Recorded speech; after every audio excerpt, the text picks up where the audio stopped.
nos vayamos al libro de Gálatas. Está después de Corintio. Primero vamos a leer el inicio, la salutación, y luego nos vamos al capítulo 3.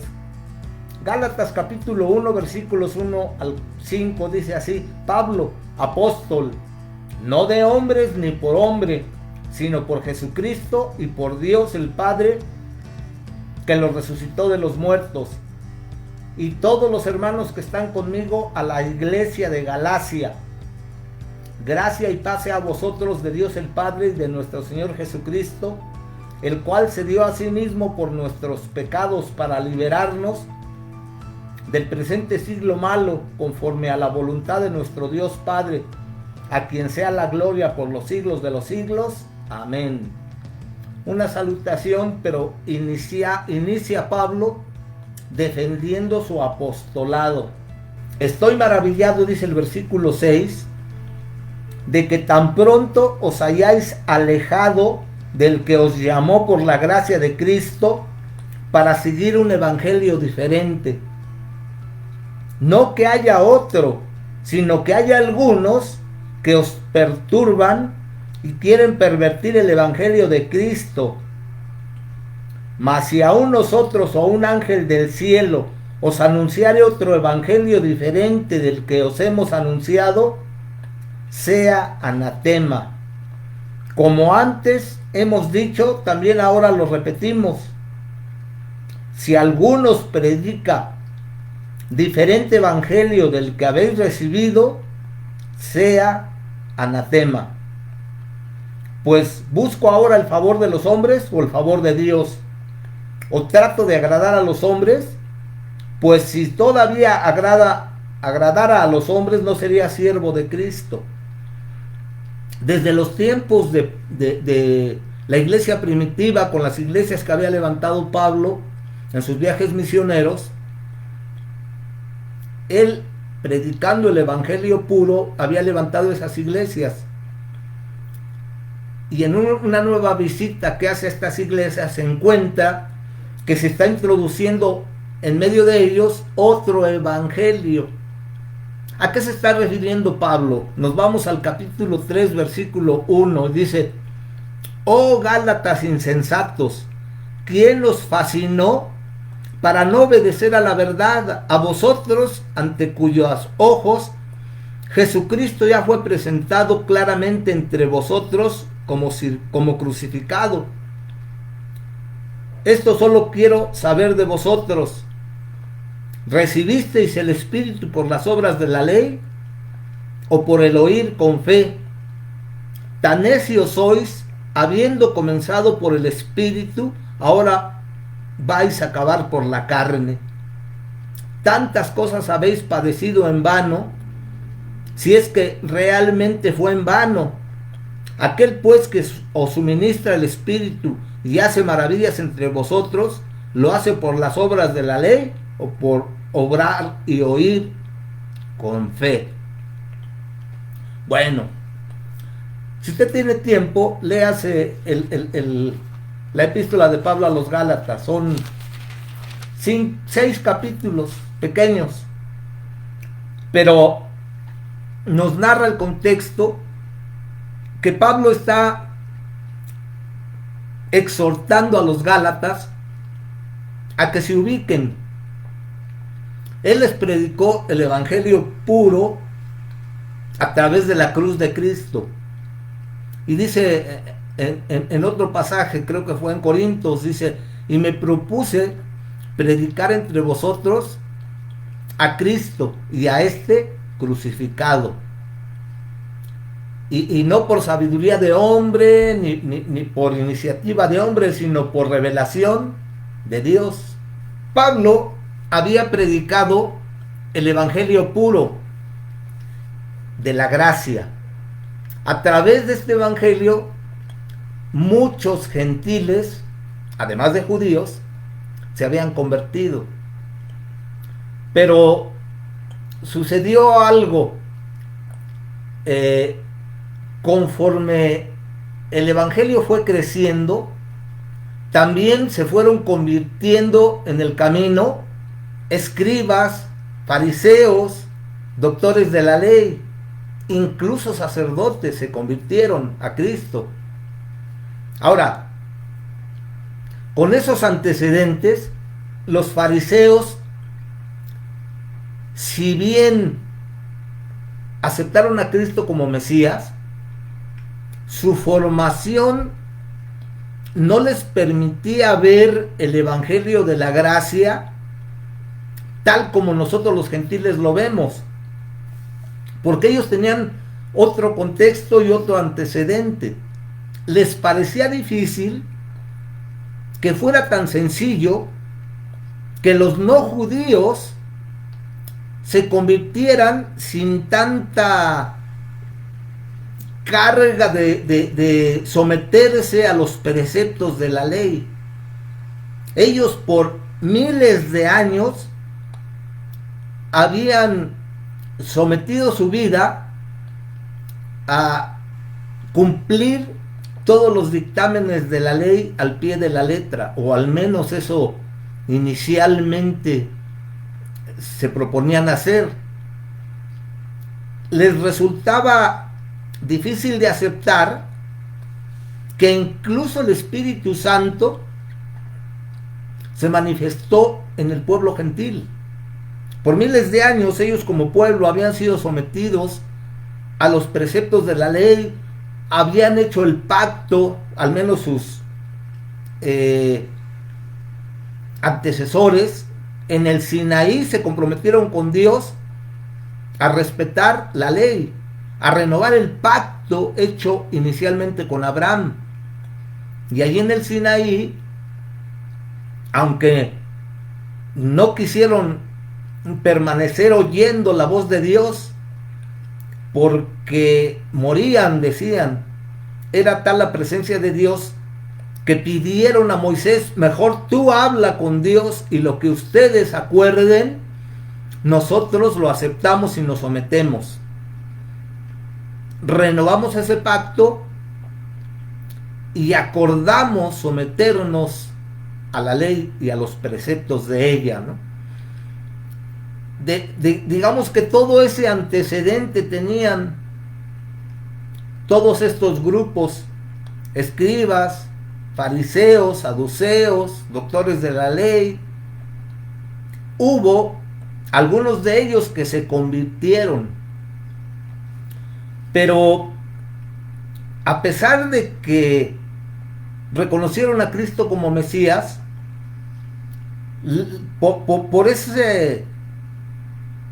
por esa costumbre, por esa práctica continua, es que el judaísmo es característico, porque por eso es difícil entender por qué la mayoría del pueblo judío en la actualidad se ha vuelto ateo. Porque el judío nace, vive, crece, come, viste, religión, costumbres, preceptos, en simbolismo, en significado, en profundidad. Toda su vida está inmersa en cuestiones que lo relacionan con Dios. Lo que los distingue todavía en la actualidad de los demás pueblos es precisamente su relación con Dios, en base a sus costumbres, a sus fiestas, su comida, su vestimenta, sus ritos, sus ceremonias. Muchos pueblos de la antigüedad solamente los conocemos por los libros de historia que se han escrito sobre de ellos, porque han desaparecido.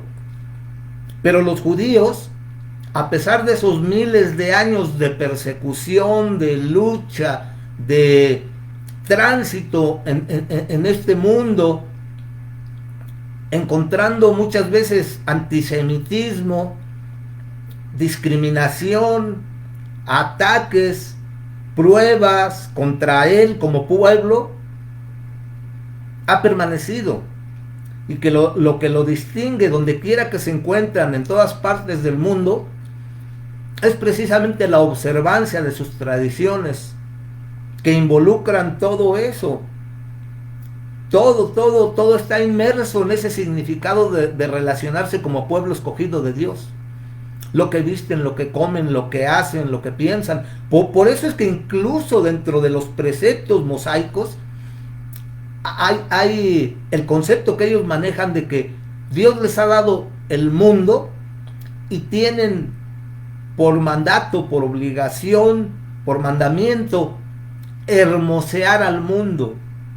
Y lo que ellos puedan aportar para hermosear la creación de Dios, lo van a hacer. Por eso es que ustedes van a encontrar que simplemente un buen porcentaje de premios Nobel en este mundo los han ganado y los siguen ganando los judíos.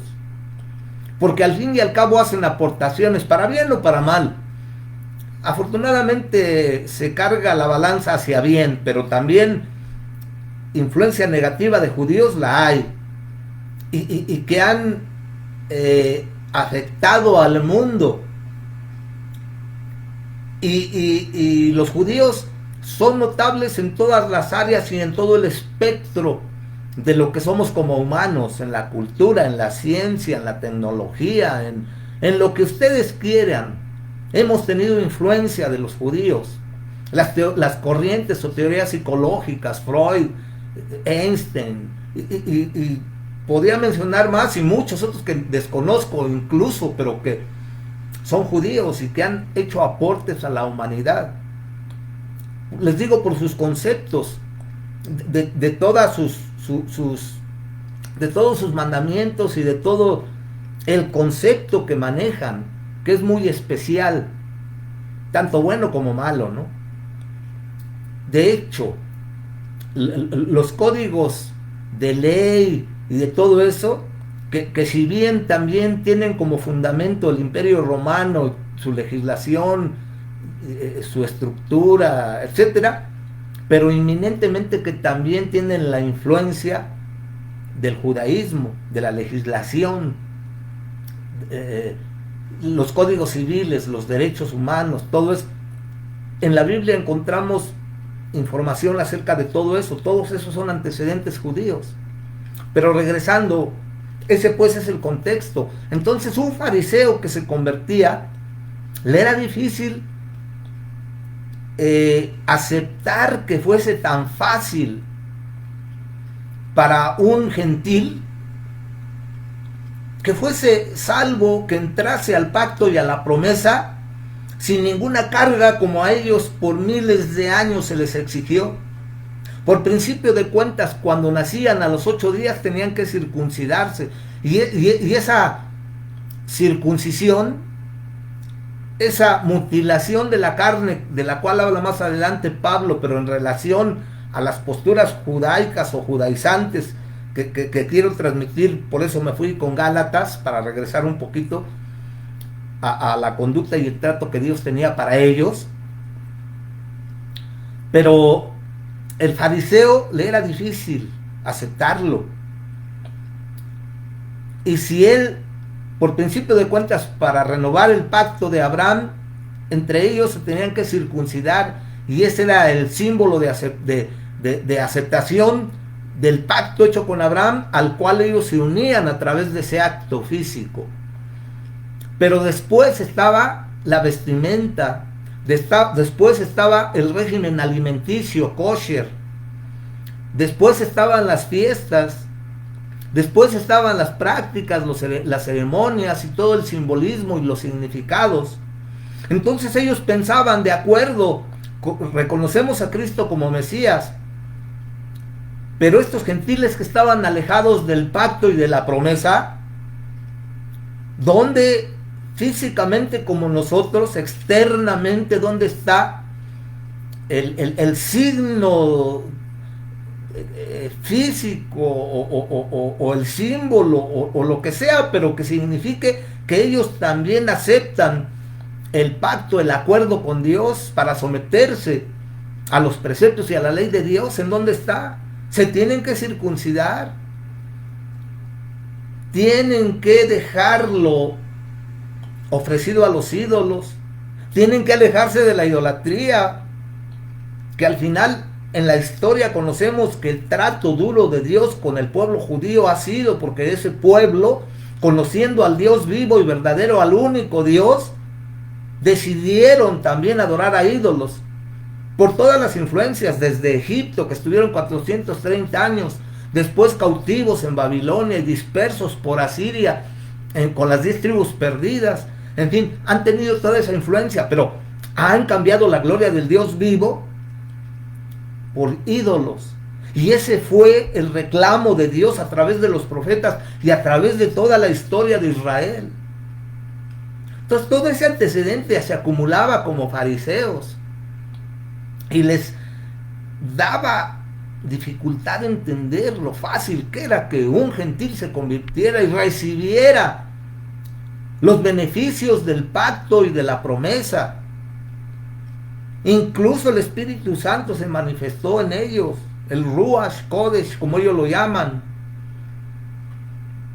Entonces empezaron a visitar las iglesias que Pablo había levantado y empezaron a meter ruido acerca precisamente de la ley, y que si querían asegurar su salvación, por principio de cuentas tenían que circuncidarse, tenían que guardar el sábado, tenían que guardar las fiestas, tenían que guardar el régimen alimenticio, y así por lo regular. Entonces eso causó ruido en esas iglesias, causó confusión, porque tenían información encontrada. Por un lado, Pablo les presentó el evangelio puro, sencillo, el evangelio de la gracia, y muchos se arrepintieron y muchos aceptaron al Mesías. Y la escritura que después fue escrita, valga la redundancia, en las epístolas, en las cartas paulinas, nos establecen y que nosotros, incluyéndonos como pueblo gentil, estábamos alejados del pacto y de las promesas y de la ciudadanía de Israel. Pero es a través del sacrificio de Cristo que dice que de ambos pueblos hizo uno, derribando toda barrera, y hizo uno, y fuimos añadidos al pacto y a la promesa a través del sacrificio de Cristo, a través de esa sangre derramada. Y ahora, dice la escritura, somos el Israel espiritual de Dios. Pero ellos insistían en que tenían que regresar a la observancia de los preceptos de la ley. Hubo tal conmoción en todas esas iglesias. Pablo ya tenía, en ese tiempo, empezó a hacerse de un grupo de colaboradores. Él levantaba las iglesias y continuaba la obra en otros lugares, y luego sus colaboradores llegaban para apuntalar la obra, para fortalecer la fe, para dar doctrina. De hecho, el fundamento que utilizó Pablo, además del evangelio de la gracia, la doctrina de los apóstoles y de los profetas. Tanto la doctrina de los apóstoles y profetas guardaban la esencia de la ley: justicia, misericordia y verdad o fe, la esencia de la ley de la cual habló Cristo. Esa era la base.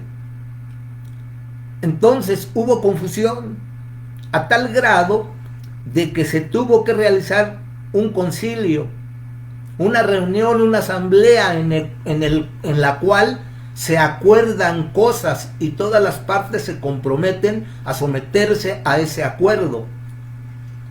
Fue el primer concilio. Estamos hablando de que todavía no existía la institución católica, apostólica y romana que conocemos. Eso fue hasta el siglo III o IV con Constantino. Estamos hablando de la iglesia primitiva naciente. Pero pues se celebró en Jerusalén ese primer concilio, en donde se trató ese tema, en donde la principal autoridad en Jerusalén ya era Santiago, el hermano de Jesús, que en el ministerio de su medio hermano Jesús. Digo medio hermano porque Santiago sí fue hijo de María y de José. Santiago, Judas, José eran varios hermanos o medios hermanos de Jesús en la carne, que en el ministerio de Cristo no se habían convertido, incluso lo criticaban, se querían desligar. Mi hermano está loco, decían, ¿no? Pero después de la crucifixión y resurrección, los hermanos de Jesús, las hermanas de Jesús, de los que hablan los evangelios, seguro se convirtieron. Incluso tenemos 2 cartas escritas por 2 hermanos de Jesús, medios hermanos pues, Judas y Santiago, que eran medios hermanos de Jesús. Después de la resurrección se convirtieron y Santiago fue reconocido como autoridad, y en ese tiempo del concilio él lidereaba la autoridad ahí en Jerusalén, junto con los apóstoles pues, pero él estaba encabezando el liderato. Y con los testimonios de Pedro, con su revelación de su experiencia de éxtasis en la casa de Cornelio, donde Dios bajó un manto y le mostró animales limpios e inmundos, y le dijo: de los inmundos come. Y Pedro dijo: ¿cómo voy a comer? Otra vez apelando a todos los ordenamientos y preceptos de la ley que como judío Pedro respetaba. Y uno era el régimen alimenticio kosher. Y él decía: ¿cómo voy a comer de alimento de animales inmundos? Y el Señor le dijo: come, porque yo ya lo he limpiado. Pero esto era una revelación dirigida a que Dios había abierto, así como el velo se rompió, para que todos tuviésemos acceso al santo de los santos, al lugar santísimo, a la presencia de Dios mismo. También en el sentido espiritual estaba diciéndole Dios a Pedro eso: yo he abierto la obra redentora de mi Hijo, esa sangre derramada, ese sacrificio también para el pueblo gentil, pueblo que no es mi pueblo, pueblo que no me conoció. Las escrituras están plegadas también de eso, y nosotros estamos incluidos incluso en la descendencia de Jesús, con Ruth la moabita, que no era judía. Allí estamos representados, y con Rahab la ramera, después allá en la toma de Jericó, ahí estamos representados como pueblo gentil, y así podríamos seguir. Pero Dios entonces le estaba diciendo a Pedro que él abría las puertas para que el pueblo gentil se convirtiera también en su pueblo. Y entonces, con el testimonio de Pedro, con el testimonio de los demás apóstoles, con el testimonio de Pablo, que había visto cómo obraba Dios transformando las vidas de los gentiles que se arrepentían, que se humillaban y que aceptaban el sacrificio de Cristo por fe y el perdón por gracia, y se convertían entonces en hijos de Dios, y vio cómo el Espíritu Santo venía y se derramaba en ellos. O sea que no había impedimento. El testimonio era absolutamente convincente. Dios estaba obrando en el pueblo gentil. Y entonces acuerdan con discursos de los mismos apóstoles, todos dicen: ¿cómo vamos a cargarle al pueblo gentil esta carga de mandamientos y de preceptos que a nosotros nos han costado trabajo y ni siquiera hemos sido competentes para guardarlos todos? ¿Cómo les vamos a poner cargas que ni siquiera nosotros hemos podido sobrellevar? Entonces tomaron el acuerdo y dijeron: únicamente vamos a establecer 4 preceptos que los gentiles deben de guardar. Deben de evitar comer alimento sacrificado a los ídolos. Deben evitar comer sangre y comer ahogado, porque los animales ahogados retienen la sangre. Y deben de evitar los pecados de adulterio y fornicación. Bueno, los pecados sexuales, fornicación, incluido ahí está el adulterio. con esos cuatro preceptos que guarden, con eso ya no hay más que cargarles otras cosas. Otra vez, que se abstengan de comida sacrificada a los ídolos y de la idolatría, claro.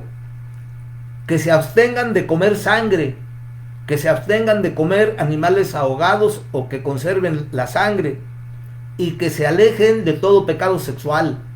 Con esos cuatro preceptos que ellos guarden, no los vamos a cargar. No se deben de circuncidar, no deben de guardar el sábado, no deben de sujetarse al régimen alimenticio kosher y no deben de guardar las fiestas, porque eso ya es de idiosincrasia judía.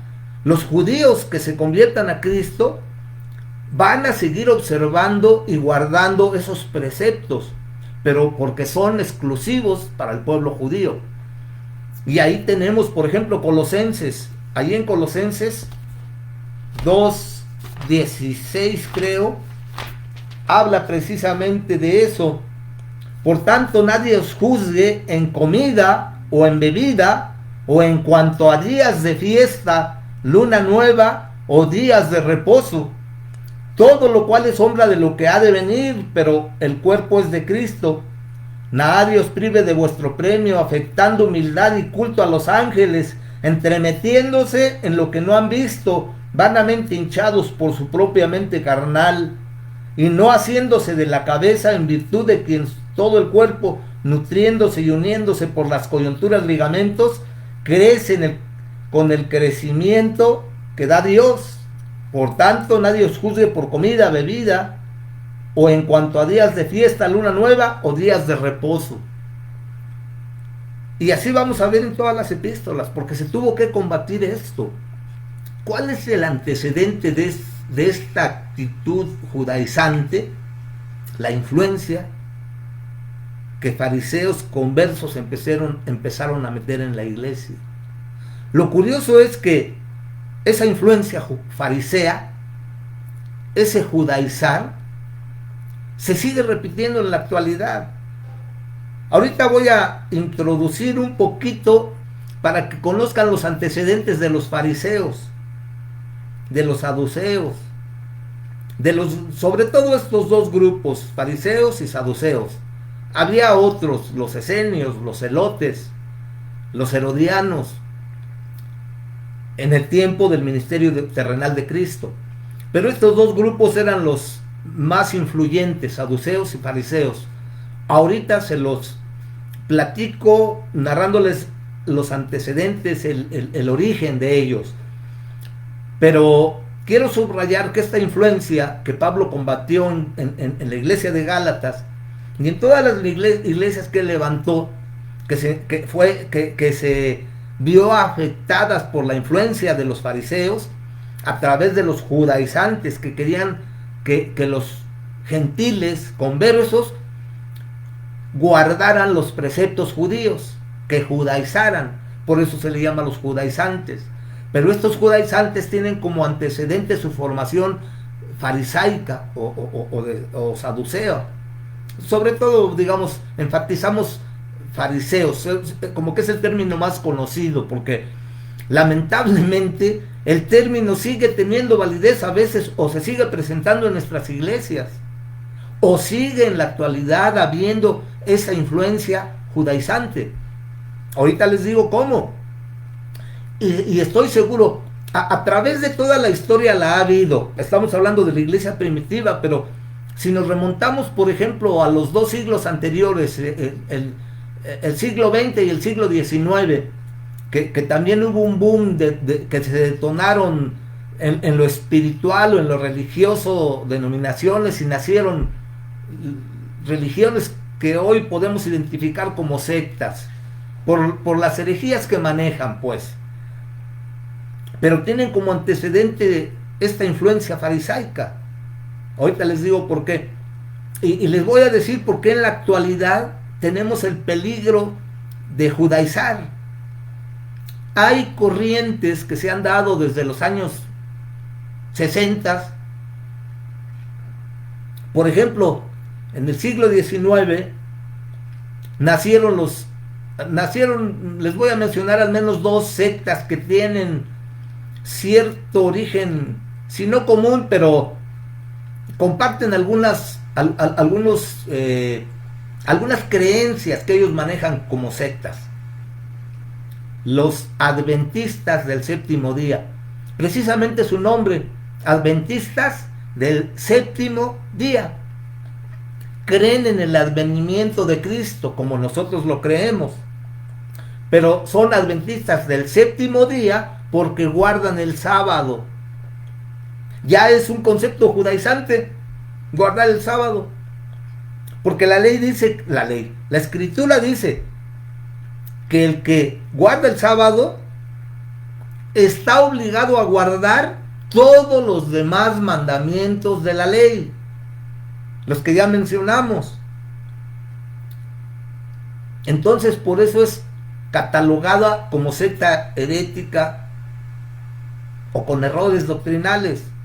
Y lamentablemente por esas mismas épocas, y que comparten algunas doctrinas, también se levantaron los testigos de Jehová, aunque estos no enfatizan el judaizar, pero comparten algunos conceptos, sobre todo del infierno y del castigo eterno, o más bien que no creen en el castigo eterno, sino en la destrucción de los malos, etcétera, etcétera. Al menos los adventistas conciben a Jesús como Dios, con sus asegúnes ahí también, ¿no? Pero hablan de Cristo como Dios, como el Salvador, etcétera, pero como Dios. El detalle de los testigos de Jehová es que no conciben a Cristo como Dios, sino como un ángel de la máxima creación, pero no Dios. Y aunque les van a hablar de la Biblia y compartimos muchas cosas en común,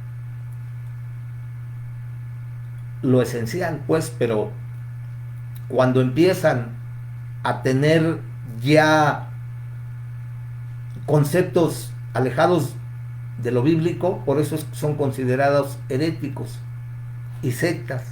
Por un lado, entonces, desde esos tiempos tenemos una influencia judaizante con el sábado. En la actualidad, o desde esos tiempos igual, de los 60, 70, 80, 90, hasta la actualidad, se han levantado grupos de cristianos mesiánicos o israelitas, o con algún término que los asocia con el pueblo de Dios, los judíos, pues,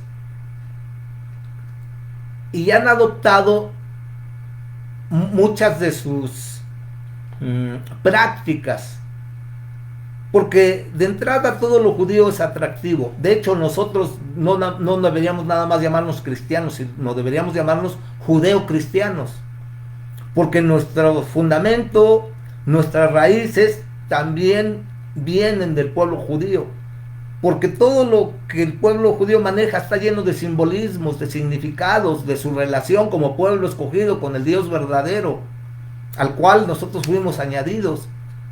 Hermosamente tratado en la escritura, dice que el pueblo de Israel es el olivo natural y nosotros somos el olivo silvestre injertado en el olivo natural. Somos olivo silvestre. En otras traducciones antiguas dice somos acebuche. O sea, somos olivo más corriente, pues, pero a Dios le plació injertarnos en el olivo natural, en el olivo de calidad. Y es a través de Cristo que entramos a formar parte del pueblo escogido y entramos al pacto y a las promesas a través de Cristo. Pero entonces estos grupos cristianos o mesiánicos que reconocen a Cristo como Mesías han adoptado las costumbres judías, los simbolismos, las prácticas en la liturgia, pero se han ido a extremos legalistas. ¿Por qué legalistas? Porque similar a los fariseos de Gálatas o de las iglesias que levantó Pablo en sus viajes misioneros, ellos también pregonan que para que Cristo venga, todo el cristianismo debe de volverse a respetar las fiestas, debe de volver a respetar el sábado, están judaizando sutilmente, pero lo están haciendo. Ahora, todo lo que hacen los judíos está impregnado de simbolismos espirituales y de significados profundos, por eso son atractivos. De hecho, yo lo digo en lo personal, cuando uno lee eso, aprende de ellos. Pero eso no significa que ni que Dios nos esté pidiendo eso. Acabamos de leer lo que dice Colosenses.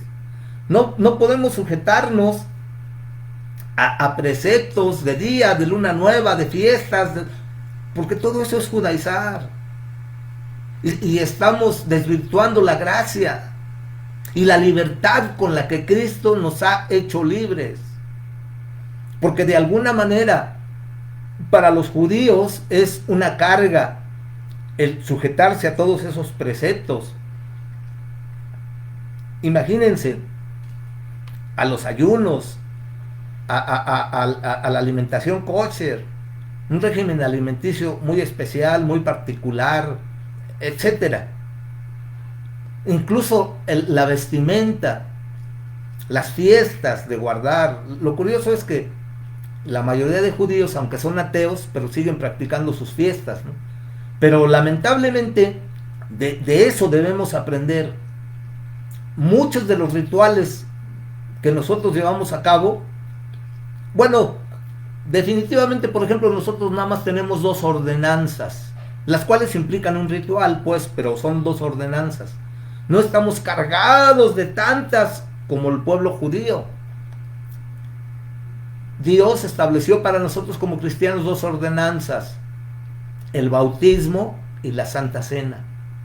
Cada uno de estas prácticas, cuando se practican, valga la redundancia, aluden a simbolismos espirituales profundos.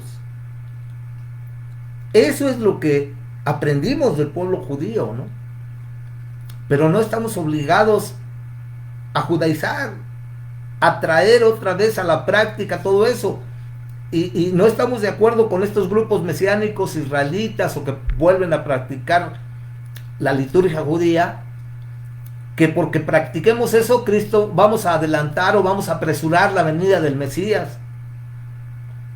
O que estamos o hasta que toda la iglesia respete las fiestas, guarde el sábado, se circuncide, etcétera, etcétera, hasta que todo eso lo haga la iglesia, entonces hasta ese momento va a venir otra vez Cristo.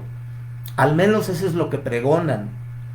Y muchos como que son enganchados en eso, por ese atractivo del simbolismo espiritual y de la liturgia, porque es muy vistoso, es muy bonito. De hecho, de ahí nosotros dependemos, pues, o sea, o hemos aprendido, nuestra creencia en el Mesías.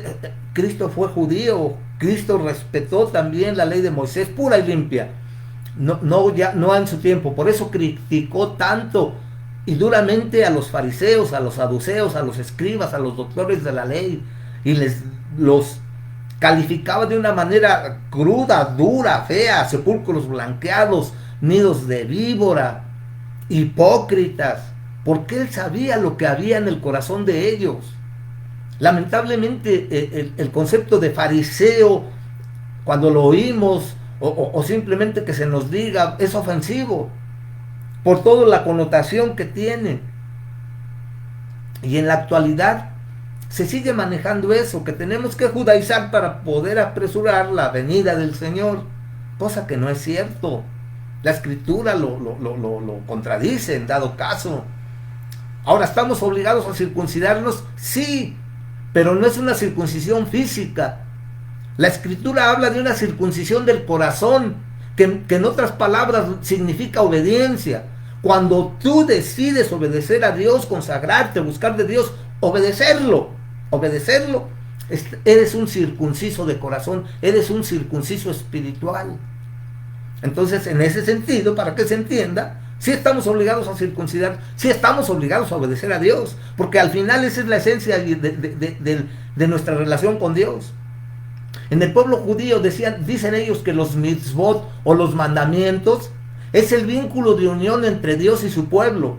Cuando su pueblo obedece los mandamientos y es justo entre los justos, agrada el corazón de Dios, y ese es el vínculo que Dios anhela establecer con su pueblo. En el sentido, nosotros como cristianos, como pueblo también escogido, cuando nosotros obedecemos a Dios, le estamos manifestando que estamos circuncidándonos, y esa circuncisión significa que estamos también aceptando entrar al pacto y nos comprometemos a seguir sus mandamientos y sus preceptos, pero no estamos obligados a guardar sábado, ni fiestas, ni lunas nuevas, ni... ¿Me entienden? Y ese peligro va a seguir latente. Ahora, por la influencia de los fariseos, sacrificaron al Señor. Lo estuvieron cazando, probando para que cayera en alguna palabra, en algún concepto, en algo en contra del Imperio Romano. ¿Se debe pagar impuesto al César? Si decía que sí, se echaba al pueblo judío en contra de él. Si decía que no, se estaba rebelando contra el imperio. Lo que hicieron, y muchas veces, usted siga la Biblia, lo que hicieron, le pusieron cuatros para hacerlo caer. Ya habían determinado que lo iban a matar. La resurrección de Lázaro fue algo, y todo el pueblo se iba con él. Si no hacemos algo, el pueblo se va con él. Y decidieron matarlo. Pero estuvieron cazándolo para hacerlo caer en una trampa. Nunca pudieron. Dar al César lo que es del César y a Dios lo que es de Dios. Nunca lo pudieron. La sabiduría de Dios, del Señor Jesús, era superior a todos ellos. Pero su influencia, hasta que lo cazaron.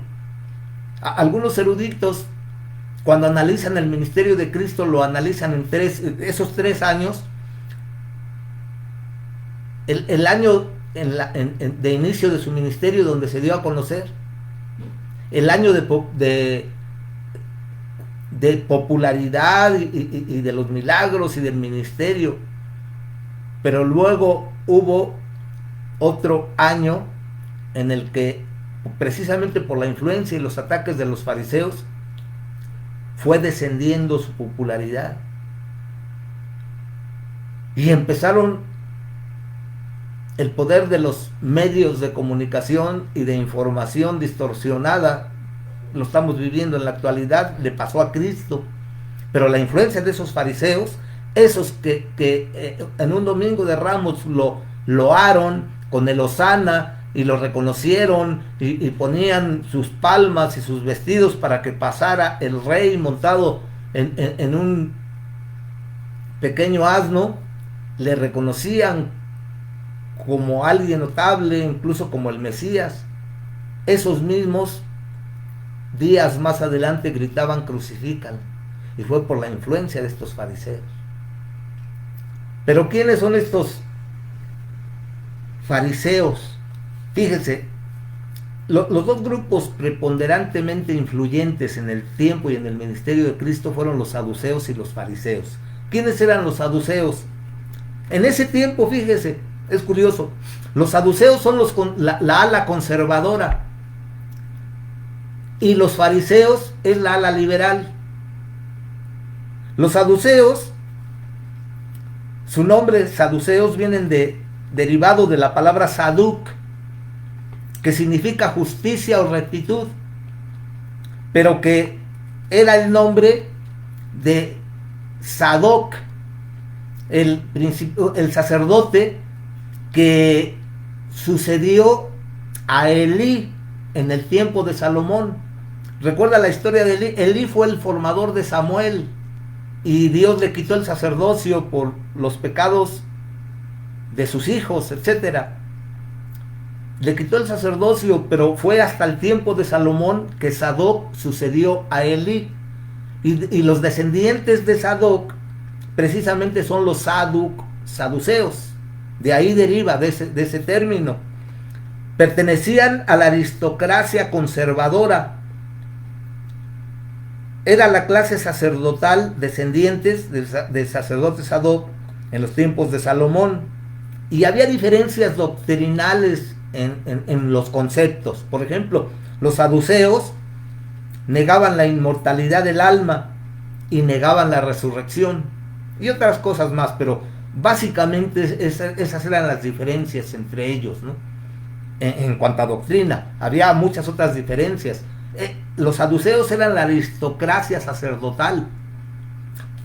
Digamos que en el Sanedrín, que era el cuerpo, era el cuerpo o el organismo gobernante y el nexo con el imperio romano que los subyugaba, era el cuerpo gobernante del Sanedrín. Pues como decir, era el Senado sí, el Senado, pues, en los países que deciden las cosas legales del país. Por resumir, los saduceos tenían mayor participación en el parlamento, pues, en el Sanedrín. Por eso había esa disputa entre fariseos y saduceos que no se podían ver. Los fariseos tienen como origen, ellos no eran de la clase sacerdotal, sino pertenecían a la clase media, dedicada al comercio y a los negocios, pero que en algún momento decidieron participar en las cosas espirituales, siendo estrictos cumplidores de la ley mosaica. Existen diversidad de posiciones en cuanto a su origen, porque algunos fariseos dicen que su corriente, que fue no solamente espiritual, sino política, social y religiosa, porque tenían esa influencia política, social y religiosa. Pero ellos nacieron, dicen ellos, que desde el regreso del exilio de Babilonia. Ese es su origen, dicen algunos fariseos, porque se distinguieron por ser observantes estrictos de la ley de Moisés, buscando que se cumpliera de manera pura, porque a través del exilio, más adelante, por ejemplo en el tiempo de los macabeos, hubo una influencia helenística o griega en la espiritualidad judía. Entonces ellos enarbolaron esa pureza y limpieza de la ley de Moisés y se distinguieron por cuidar eso. Cuando nacieron los judíos, ya sea desde el tiempo del regreso del exilio de Babilonia o ya sea en el siglo II antes de Cristo, en el tiempo de los macabeos, para contrarrestar la influencia griega o helenística que nacieron, eran respetados y eran reconocidos por ese deseo de guardar la pureza de la ley. De hecho, si en ese tiempo a alguien lo asociaban o lo identificaban con los fariseos, era un elogio, era un orgullo. Uno podía sentir satisfacción porque lo estaban identificando o asociando a ese grupo que guardaba la pureza de la ley en las prácticas, en la liturgia, en la religión. Entonces eran reconocidos y empezó a crecer su influencia. De tal manera que si nacieron, por ejemplo, en el siglo, otros creen que nacieron en el siglo II, con la lucha de los macabeos, en ese periodo de 400 años de silencio que pasó entre el Antiguo y el Nuevo Testamento, que se dio los episodios históricos, verídicos, reales de los macabeos, que se levantaron en contra del imperio que los dominaba porque querían imponer ídolos, estatuas griegas en Jerusalén y todo eso. Entonces, y prácticas de la religión griega, romana o de idólatra, pues, y de la filosofía griega, que hasta nuestros tiempos sigue teniendo influencia, pero que se pretendía que se introdujera dentro del judaísmo. Entonces se levantaron en contra de eso, Y tal vez también ahí fue, si ya existían o ese fue el nacimiento de los fariseos, que querían cuidar la pureza de los preceptos de la ley de Moisés y del judaísmo, ¿no? Ese fue el origen de los fariseos. Su influencia fue creciendo y de hecho encontró su apogeo como grupo farisaico con toda su influencia y poder en los tiempos del ministerio terrenal de Cristo. Pero lamentablemente esos que habían iniciado con motivos reconocidos porque querían guardar la pureza de la ley, se fueron desvirtuando. Les decía, los saduceos eran los conservadores y los fariseos eran los liberales, porque también en la postura, por ejemplo, los saduceos se consideraban los únicos elegidos para darle interpretación a la ley y para enseñar esa ley. Los fariseos decían, no, hay una libre interpretación de la ley y además nosotros también podemos tener la libertad de interpretarla y de enseñarla. Y se volvieron maestros itinerantes. Fueron los creadores de la institución que en el tiempo de Jesús predominaba junto con el templo, que era la sinagoga. Y en esta sinagoga se levantaron rabinos, maestros que enseñaban al pueblo, o ya bien en la sinagoga o de manera itinerante. Por eso a Cristo igual lo confundían con un fariseo, no por lo despectivo que fue adquiriendo el término, sino por la labor itinerante que Jesús hacía de enseñar y predicar el evangelio en todos los pueblos. Pero lamentablemente, por ser tan liberales los fariseos inicialmente en la interpretación de la escritura, le fueron dando incluso más valor a la interpretación que hacían de la ley ellos mismos, o personajes notables que surgían dentro de ese grupo político, social, religioso, farisaico, gente notable que le daba interpretación a la ley y que la transmitía de manera oral, pero le empezaron a dar más énfasis y más autoridad a lo que esos hombres empezaban a interpretar que a la misma ley, que a la misma palabra. De tal manera que incluso fue no en esos tiempos, pero más o menos pues bajo ese contexto que se generó lo que ellos llaman la ley o la Torah oral. La Torah escrita era la de Moisés y la que se enseñaba en la cátedra de Moisés. No hay tiempo, pero léase el capítulo 23 de Mateo, que si más adelante Dios permite, voy a hacer la continuación de esto, porque tiene todavía mucho trasfondo. Pero al final empezaron a darle más autoridad, porque esas interpretaciones no solo interpretaban la ley de Moisés, sino hacían añadidos de conceptos de hombre. Por eso es que Cristo los atacaba, porque le dieron más importancia a los mandamientos creados por el hombre que a los mandamientos establecidos por Dios. Al final, la misma palabra dice que la ley de Jehová es perfecta, dice el Salmo 19.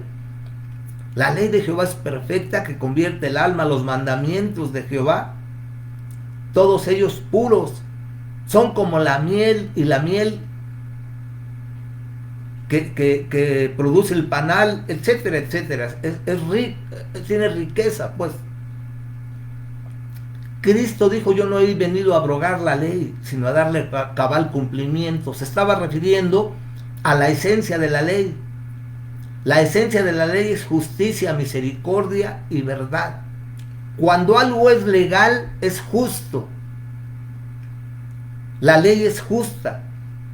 La esencia de la ley es justicia, misericordia, verdad, fe. Eso es lo que vino a cumplir Cristo. Y los fariseos habían desvirtuado esos conceptos de la ley, cambiando lo legal por la legalidad. La legalidad es algo en donde el hombre interviene para desvirtuar la esencia de la ley, que en este caso es la justicia. Y los fariseos cayeron en eso. Se generó por esos tiempos el Talmud, que son comentarios que interpretan la ley. Hubo, en general, hasta la actualidad tienen valor ese Talmud. Hubo un Talmud generado en Jerusalén, así se le conoce, el Talmud de Jerusalén, y otro generado en Alejandría, donde se tradujo la Septuaginta, la traducción de los rabinos judíos, la traducción del Tanaj o de la Torá del hebreo al griego, que es que conocemos como la Septuaginta, o la traducción de los 70, así es conocida. Pero en ese lugar donde se tradujo la versión de la 70, se produjo también el Talmud de Alejandría, que son los comentarios que se fueron recopilando de la tradición oral que se iba transmitiendo, y a la cual también se le iban agregando conceptos del contexto de donde todos los judíos dispersos en el mundo habían traído con ellos y habían aportado eso, de tal manera que se hizo toda una mezcolanza. Si bien el Talmud judío tiene algún valor rescatable, porque a veces hay cosas, pero muchas cosas ya no coinciden con la pureza de la ley. Y los fariseos primero crearon mandamientos adicionales, mandamientos de hombre, y luego le daban más autoridad a esos comentarios y a esos mandamientos que a la verdadera ley y a la esencia de la ley. Por eso Cristo los atacó de una manera dura, porque observaban todos los mandamientos en contra de los hombres y los obligaban a la observancia de ellos, y los citaban porque se lo sabían, eran conocedores de la ley, pero no lo ponían en práctica en su vida. Por eso decía el Señor: fariseos hipócritas, recorren todo el mundo en busca de un prosélito, y ya que lo han hecho prosélito, lo hacen 7 veces igual que el diablo, algo así parecido. Hipócritas, porque y luego en Mateo 23 dice: hagan todo lo que ellos dicen, pero no hagan lo que ellos hacen, porque ellos son hipócritas. Exigen, piden, señalan, se sienten superiores, pero ellos no lo ponen en práctica en su vida. Léase también la parábola del fariseo y el publicano cuando suben a orar. Ahí tiene usted la conducta del fariseo. ¿Y cuál era la conducta del publicano? Pero ¿cuál era la actitud? Ese es el secreto. Todos quisiéramos en las iglesias gente que practicara lo que el fariseo. Ayuno 3 veces a la semana, cumplo con mis diezmos, cumplo con todos los preceptos de la ley, pero añadía: gracias, Señor, porque no me has hecho como este gentil, como este perro gentil. Yo no soy como ellos, yo cumplo, yo hago, yo conozco, yo sé. Es que la verdad aquí no es qué es lo que tú conoces, sino delante de Dios vale lo que tú haces, no lo que conoces. Que estamos obligados a conocer, eso es innegable, escudriñar las escrituras, porque en ellas os parece que tenéis la vida eterna, y ellas hablan de mí, dijo el Señor. Tenemos que conocer, estamos obligados a conocer, pero eso, no es el nivel de conocimiento lo que evalúa a Dios. No es lo que conoces, sino lo que haces. Y por eso Cristo criticaba a los fariseos. Ahora, para terminar, continuaremos tal vez más adelante con todo esto, porque innegablemente que en estos últimos tiempos van a surgir más judaizantes y más fariseos en nuestras iglesias. Y nosotros tenemos el peligro a veces de convertirnos en fariseos.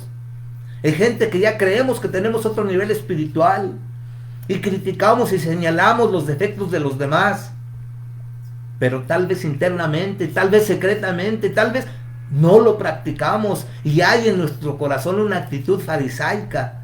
Nos creemos superiores, pero no practicamos lo que exigimos practicar a la demás gente y nos volvemos legalistas y nos creemos autoridad y buscamos reconocimiento. Ahí Mateo 23, vamos a leerlo en la próxima vez si hay oportunidad, vamos a leer todo lo que dice el Señor ahí, porque Él va punto por punto señalando todas las características de estos grupos, fariseos, saduceos, escribas, doctores de la ley, y muchos de ellos se convirtieron, pero lamentablemente la influencia de su formación la impregnaron a la nueva iglesia. Lamentablemente sucede lo mismo en nuestras iglesias cuando alguien se convierte en fariseo, cuando alguien empieza a adoptar estas actitudes, personifican a esos fariseos de ese tiempo. Y por eso Dios los condenó de una manera enorme, porque distorsionan, van creando otro evangelio, van predicando a otro Cristo que no es el Cristo de la gracia, que no es el Cristo de las Escrituras, y distorsionan a ese Cristo. Por eso el Señor está en contra de eso. Y nosotros debemos estar alertas, porque a veces nos convertimos en fariseos. Y véalo, porque esto es interno, a veces ni cuenta nos damos. Yo creo que muchos de esos fariseos estaban llenos de buenas intenciones, pero cuando no cuidamos la esencia de la ley en nuestro espíritu, empieza a haber esas confusiones y empezamos a adoptar esas actitudes y nos cegamos porque no vemos. Eso le pasó. Los fariseos que se convirtieron posteriormente fue porque en algún momento hicieron un alto en el camino, reconocieron su situación espiritual y se humillaron. Ese es el secreto. Y sigue siendo el secreto hasta hoy. Cuando nosotros reconozcamos nuestra situación espiritual, nuestra necesidad espiritual, y nos humillemos y vayamos al Señor decididos a hacer un acuerdo con Él, a aceptar por fe su sacrificio en la cruz, a comprometernos a seguirlo y a poner en obra en nuestra vida esos principios que son imposibles de manera humana. Por eso es que tenemos que tomarnos de la mano de Dios para que Dios nos dé la capacidad de poder cumplir con ese compromiso que hacemos con Él para servir y seguirle. Y en eso consiste el cristianismo. Por eso nuestra insistencia en que busque de Dios, no pierda ese nexo, lea, ore, congréguese. Es un ejercicio que debemos continuamente hacer. Porque si no lo hacemos, las corrientes que ha habido desde la iglesia primitiva, hoy más que nunca, el Señor nos advierte que se van a producir en potencia. Viene la apostasía, viene el ecumenismo, vienen los conceptos de la nueva era, que el ecumenismo los agloba. Con todo esto que está sucediendo, viene otra vez a ponerse de relevancia la corriente judaizante, obligándonos a cumplir fiestas, sábados, lunas nuevas, etcétera. La misma influencia que en el tiempo de Pablo. A todo eso estamos expuestos. Por eso es que tenemos que definirnos y madurar en nuestra fe, en nuestro conocimiento. Vienen milagros, señales, tanto de parte de Dios como señales y prodigios mentirosos, ya nos los advierte el Señor. Vean su entorno espiritual lo que está pasando. Grupos que predican la Biblia, que se dicen cristianos, pero que su trasfondo no lo es, y conducen a la gente a adorar, haciéndola creer que entablan un contacto con Dios, pero no es el Dios verdadero, sino el Dios de este mundo que está detrás de eso. Porque las prácticas que ellos tienen no concuerdan con lo que se establece Dios. Dios no puede apoyar ni contradecirse apoyando algo que Él no dijo. Es cierto lo que algunos decían, la verdad siempre cabalga sobre, la mentira siempre cabalga sobre los lomos de la verdad. Cosas que manejan que son verdaderas, pero detrás hay fetichismo, hay idolatría, hay evangelio de prosperidad, amor al dinero. Y tenemos que abrir los ojos. Y muchas corrientes con distintos evangelios, con distintos Cristos se van a presentar. Y tenemos que identificarlos para hacerlos a un lado y fundamentarnos en nuestra fe. Que nuestra fe sea tal que oremos a Dios tal vez por un milagro. Y si Dios lo hace, gloria a su nombre. Y si no lo hace, sigamos fieles adorando a ese Dios que tiene control de todo y que es soberano y que Él sabe por qué a veces contesta y por qué no. Pero mi fe no se va a mover porque lo conozco, sé quién es Dios y no me voy a envolver en otros evangelios, en otros Cristos, en otras corrientes que aparentan ser. El Señor nos los dijo. Muchos se levantarán en mi nombre y dirán, yo soy el Cristo, otros Cristos. Y desde el apóstol Pablo inició en Gálatas que leímos, que no pongamos atención a otros evangelios. Es tiempo de acercarnos a Dios. Los invitamos a seguir las actividades que diario tenemos en estos cultos. Todos los días a las 8 vamos a estar buscando establecer ese nexo que nos ayude a reflexionar, que nos ayude a pensar. Toda la escritura no es nueva y se escribió con un propósito para que aprendamos de ella, porque se vuelven a repetir. Los humanos seguimos teniendo esa naturaleza caída, pecaminosa, y está en acción el espíritu del anticristo, y el anticristo viene, y nosotros como cristianos estamos esperando el rapto para que no pasemos por la tribulación, pero necesitamos ser fieles, necesitamos buscar a Dios, necesitamos de Dios. Debemos de seguir viviendo nuestra vida con las características que se están dando en nuestro tiempo, pero los principios de Dios deben de permanecer para ponerlos en práctica y salir adelante en los avatares que se nos presenten en nuestro diario vivir. El Señor nos dio ya la solución, está en nosotros tomar las promesas que Él ya conquistó en la cruz del Calvario. Estamos dispuestos a pagar el precio. Padre bendito, Señor amado, te damos gracias en esta mañana porque tú nos haces ver, Señor, que todo lo que antes pasó sigue repitiéndose. La naturaleza humana es la misma y el enemigo de nuestras almas, el príncipe de este mundo, sabe que está cercano su fin y hoy más que nunca va a empezar a traer ruido, confusión en el mundo y en el mundo espiritual. Te pedimos, Señor, que tú nos hagas fieles, que tú abras el entendimiento de nuestros corazones, el entendimiento de nuestro espíritu, para que todo lo que vivamos lo analicemos y lo confrontemos con tu palabra, que no cambia, Señor, y que la has dejado con ese propósito, como un referente para que todo lo que en nuestra experiencia de vista suceda, lo confrontemos con ella. Lámpara es a mis pies tu palabra y lumbrera mi camino, decía el salmista David.